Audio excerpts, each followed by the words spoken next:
اس آیے قرآنی کے ذیل میں تفسیر پر مختصر سی گفتگو جاری تھی. آج اس سلسلے میں آپ کے سامنے اس حقیقت کو پیش کرنا ہے کہ گمراہ کرنے والے راستے کتنے زیادہ ہو جائیں گے اور ایک ہی صراط مستقیم رہے گا.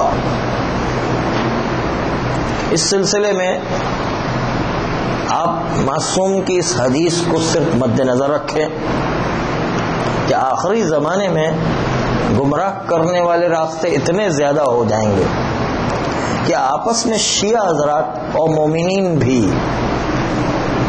ایک دوسرے کو برا بھلا تو کہنا چھوڑ دیں بلکہ ایک دوسرے کو لعنت کریں گے.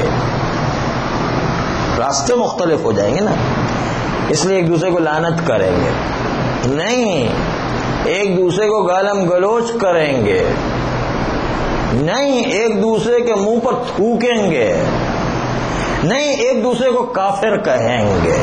وہ زمانہ آ جانے والا ہے، ایک دوسرے کو کافر کہنے لگیں گے، ایک دوسرے کے منہ پر تھوکیں گے. اتنے راستے مختلف ہو جائیں گے مومنین کی آپس میں. یہ ہے کہ صراط مستقیم ایک رہے گا، لوگوں کے شیعوں کے اندر بھی اتنے تفریقے ہو جائیں گے، اتنے راستے بن جائیں گے کہ ایک دوسرے پر تھوکیں گے، ایک دوسرے کو کافر کہیں گے. اور اس کی وجہ جو پیغمبر نے ارشاد فرمائی ہے وہ بڑی پیاری وجہ ہے. اس وجہ پر غور کیجیے گا، اس لیے کہ اس زمانے میں یہ اختلاف اور یہ ڈفرنسز جو آ رہے ہیں اس کی وجہ یہ بتائیے کہ اس زمانے کے لوگ اپنے زمانے کے عالم کو برا بھلا کہہ رہے ہیں. جب عالم سے رشتہ ٹوٹ جائے، ہر ایک اپنی مرضی سے بولنے لگے، پھر نتیجہ یہ ہوگا کہ ہر آدمی اپنے آپ کو سب کچھ سمجھ رہا ہوگا اور دوسرے کو جو ہے غلط کہہ رہا ہوگا. غلط کہہ کیا رہا ہوگا؟ کافر کہہ رہا ہوگا. صرف نقطہ یہ ہے کہ جو زمانے کا جو عالم ہے، زمانے کے جو مرجع ہے، معصوم نے کسی حکمت کے تحت مرجع کو مقرر کیا ہے، معصوم نے کسی وجہ سے مرجع کو مقرر کیا کہ وہ اتحاد کا سبب ہے. اگر اسی اتحاد کے سبب کو برا بھلا کہنا شروع کر دیں تو ظاہری طور پر خود مومنین میں آپس میں اختلافات ہو جائیں گے، اور اختلافات کے نتیجے یہاں تک پہنچ جائیں گے کہ ایک دوسرے کو کافر کہنا شروع کر دیں گے، ایک دوسرے کے منہ پر تھوکیں گے، ایک دوسرے کو لعنت کرنا شروع کر دیں گے. اور پھر یہ نہیں کہ جو ہے اپنے آپ کو کہنے کے بعد پشیمان ہوں گے، کہیں گے میں بالکل ٹھیک کر رہا ہوں، یہ بھی کہیں گے میں بالکل ٹھیک کر رہا ہوں. ایک دوسرے کو کافر کہنے کے بعد اپنے آپ کو کہیں گے میں بالکل جسٹیفائی ہوں، بالکل اپنے آپ کو صحیح بھی سمجھ رہے ہوں، جبکہ سب کے سب جو ہے غلط راستے پر چل رہے ہوں گے. اس کی مین وجہ کیا ہے؟ مرجع اور جو عالم تھا زمانے کو اس کو برا بھلا کہنا شروع کر دیں، اس کو چھوڑ دیں گے. اس کا نتیجہ یہ ہوگا کہ آپس میں اختلافات پیدا ہو جائیں گے. اور پھر بڑے عجیب طریقے سے کہ جو آج کے کانٹیکسٹ میں جو ہے بہت عجیب جملہ ارشاد فرمایا کہ وہ زمانہ آ جائے گا کہ آدمی حوالہ کسی چیز کا دے گا اور کہے گا کہ معصوم نے دیکھو یہ فرمایا، یہ قرآن کی آیت نے یہ فرمایا، اور اس کے بعد اس کے ذریعے سے جو ہے مرجع کو جھٹلائے گا. یہ جو جملہ موجود ہے اسی قرآن کی آیت کو لائے گا یا معصوم کی روایت کو لائے گا اور اس کے بعد ذریعے سے جو ہے وہ مرجع کو جھٹلا رہا ہوگا. یہ قسم کا فراڈ ہے، اعتقادی اور فکری فراڈ کیا جا رہا ہے. اس لیے کہ جو حدیث معصوم کی نقل کی جا رہی ہوگی یا جو آیت نقل کی جا رہی ہوگی، یا تو وہ نامکمل آیت کو ذکر کر رہا ہوگا یا نامکمل روایت کو ذکر کر رہا ہوگا اور اس کے ذریعے سے مرجع کو جھٹلایا جا رہا ہوگا. یہ بہت ہوگا. یہ فراڈ جو ہے اس زمانے میں بتایا گیا اس طریقے کا فراڈ کیا جائے گا. اور پھر یہی نہیں بلکہ ایک صحیح حدیث بھی پیش کی جائے گی اور اس کے بعد جو ہے مرجع کو جھٹلایا جائے گا اور کہے گا کہ دیکھو روایت میں چھٹے امام نے یہ کہا ہے اور مرجع زمانے کا یہ کہہ رہا ہے. اور اس کی جو ہے بات مثال کے ذریعے سے یوں سمجھ لیجئے کہ معصوم نے ارشاد فرمایا کہ اگر جو ہے آپ نے حج کا احرام باندھا تو احرام باندھتے وقت کیا تم نے یہ نیت کی تھی کہ تم دنیا کا لباس اتار کر یہ سوچ رہے ہو کہ میدان قیامت میں کھڑے ہو رہے ہو حساب و کتاب دینے کے لیے؟ راوی نے کہا کہ ابن رسول اللہ یہ تو ہم نے نیت نہیں کی ہے. کہا پھر تمہارا حج ہی نہیں ہوا. اور یہ جملہ کوٹ کریں گے کہ دیکھو امام علیہ السلام کہہ رہے ہیں کہ حج ہی نہیں ہوا، اور مرجع کہہ رہے ہیں کہ تمہارا حج ہو گیا. اس لیے کہ مرجع کہتا ہے کہ نیت باندھتے وقت یہ ارادہ کرو کہ میں حج کے لیے، حج تمتع کے لیے، حج مفردہ کے لیے احرام باندھ رہا ہوں، یہ نیت کرے کافی ہے.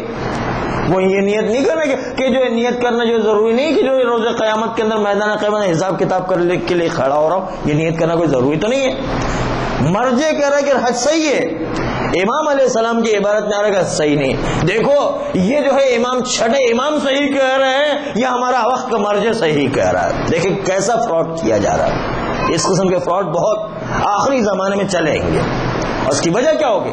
اپنے زمانے کے مرجع کو ٹھکرا دیا جائے گا. مرجع کو جب برا بلا کہا جائے گا تو اس کے نتیجے کے اندر ہر آدمی اپنی طرف سے فراڈ کر رہا ہوگا، روایتوں کے ذریعے سے بھی، آیت قرآنی کے ذریعے، اور ڈفرینسز پھیلا رہا ہوگا، اور اختلافات بڑھتے ہی چلے جائیں گے، بڑھتے ہی چلے جائیں گے. اور اس کا نتیجہ ہے کہ ایک دوسرے کو کافر، ایک دوسرے کو لعنت، ایک دوسرے کو منہ پر تھوکنا شروع ہو جائے گا، صرف مرجع کو جھٹلانے کے. یعنی معصوم نے بتایا کہ اصل مرجع کو جھٹلانا جس وقت شروع کر دیں گے تو یہ حالات شروع ہو جائیں گے، یہ جو ہے سلسلہ شروع ہو جائے گا.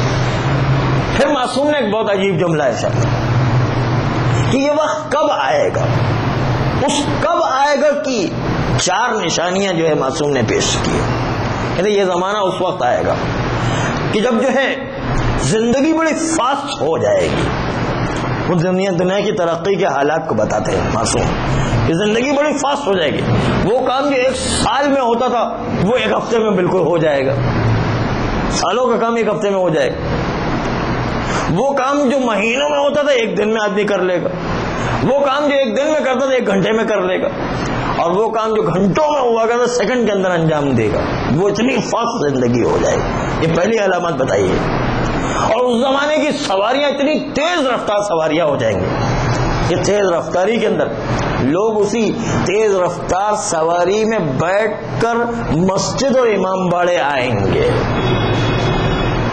آپ صرف اس بات کو سوچیے گا کہ آپ اپنے آپ کو سمجھیں کہ ایک ایسی مشین کے اندر ڈال رہے ہیں جو آپ کو مشین کا بٹن دبا کر کے آپ جو ہے اپنے آپ کو 1400 سال پہلے کے زمانے میں لے جائیں، تب یہ حدیث سمجھ میں آئے گی. تو اس زمانے میں جو ہے معصوم نے حدیث کہی ہے کہ اتنی تیز سواری ہو جائے گی اور اتنا تیز زمانہ ہو جائے گا. اور تیزی کے لیے پھر ترقی کے لیے دوسری علامت بتائیے کہ اس زمانے میں اتنی تیزی آ جائے گی، اتنی تیزی آ جائے گی کہ ایک آدمی صبح کا ناشتہ ایک شہر میں کرے گا اور دوپہر کا کھانا دوسرے شہر میں کھائے گا. یہ جو اس زمانے میں بتایا گیا ہے، ایک شہر کے اندر جو ہے ناشتہ کرے گا، دوسرے شہر کے اندر جو ہے دوپہر کا کھانا کھا رہا، دوپہر کا کھانا ایک شہر، دوسرے کھانا تیسرے شہر کے، تیسرا جو ہے کھانا رات کا کھانا تیسرے شہر میں کھا رہا ہوگا. اتنی تیزی سے جو ہے انسان سفر کر رہا ہوگا. یہ جو ہے دوسری علامت بتائیے کہ اس زمانے کے اندر یہ حالات آ جائیں. ہم ابھی اس وقت جو ہے اس سے زیادہ درک کر رہے ہیں، بلکہ ایک ملک سے دوسرے ملک میں جاتے ہیں، ابھی صبح کا ناشتہ اس ملک کر رہے ہیں اور دوپہر کا کھانا جو دوسرے ملک میں کر رہے ہیں. آج کل بھی اتنا جو ہم درک کر رہے ہیں. تیسری علامت جو ہے مولانا نے یہ بتائی کہ اس زمانے کے اندر جو خانہ کعبہ کا کپڑا ہے، خانہ کعبہ کا جو کپڑا ہے، اس زمانے میں کپڑا بڑا قیمتی شے ہوا کرتی تھی.